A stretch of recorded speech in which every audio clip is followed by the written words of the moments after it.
This lesson looks at the difference between two populations' proportions. So earlier we looked at the difference between two population means, and this is not that different. We still have those same 6 possibilities. Either the two populations are the same, they're different, one is at least the other, one is at most the other, one is greater than the other, one is less than the other. So we have those 4 possibilities again. We still have different symbols for our population and our sample. So remember, the sample is indicated with the little hat on top. So when we talk about proportions, p hat is referring to the sample proportion. So here we also have a combined thing similar to the combined variance we had in the other one, but this time it's a combined proportion. So this p with the line on it is the combined proportion, where we take the 2 separate proportions, right, x1 and x2, over their total sample size. Q, same as before, is still going to be 1 minus p. So our z-score looks a little different for these. This formula you may also find in slightly different formats in other textbooks. So if you are looking at other resources or on the web, you may find a variation of this formula. Note that this one we do leave off that minus the differences between the population proportions, but remember that's always going to be 0 in these tests, so whether we put it in there or leave it completely off and end up saying subtract 0, it doesn't make a difference. So our first example, we've got a study on the effect of preschool versus other social services that get used. So we have the population that had no preschool, and we had the population that had some preschool. And we've got their relative proportions. So the question, can we infer that having a preschool decreased the use of social services? So you can see how this might be a question that gets asked: should we fund preschool for people who can't afford to send their kids to preschool? Does it cut down in other government-funded activities?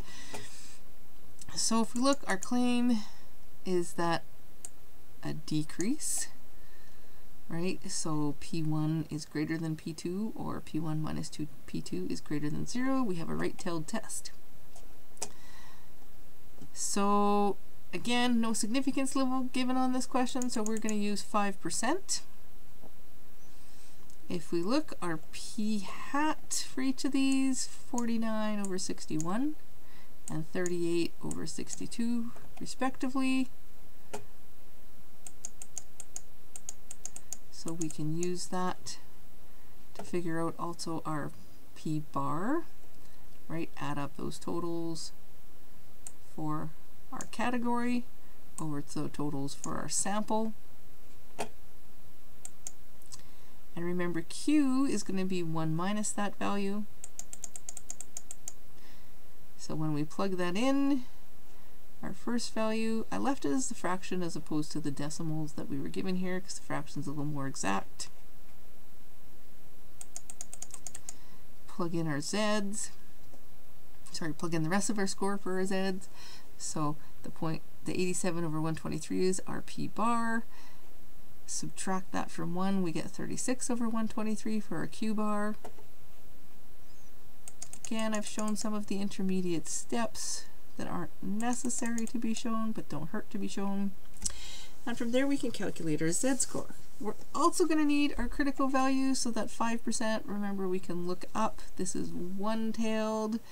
So, and it's right-tailed, so we're actually looking at 0.95.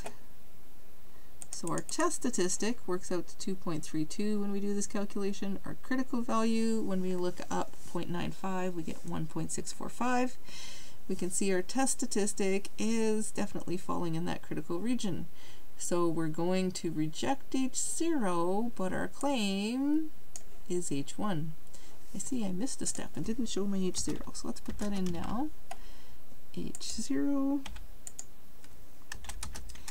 is P1 minus P2 is equal to 0. So we're rejecting that one, we're supporting the claim. is evidence to support the claim that having preschool decreased the use of social services in this particular population.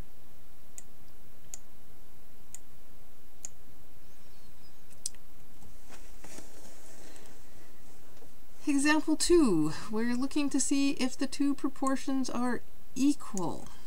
So our claim equality, that's going to be H0. So our alternate hypothesis, they are not equal. So again, let's look at the values that we have. So our P1 for our sample, 55 out of 100. Our P2, 80 out of 200. And that also will give us our P bar, 55 plus 80 on top, 100 plus 200 on the bottom. And you'll notice I'm leaving these all as fractions when I put them into my calculation. It is okay if you change them to the decimal, but try and keep as many digits as possible. So we plug that in for our Z-score. This one is going to be two-tailed.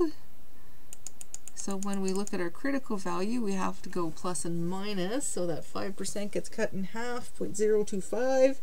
We're either looking up 0.025 or 0.975 if we want to look up the positive value.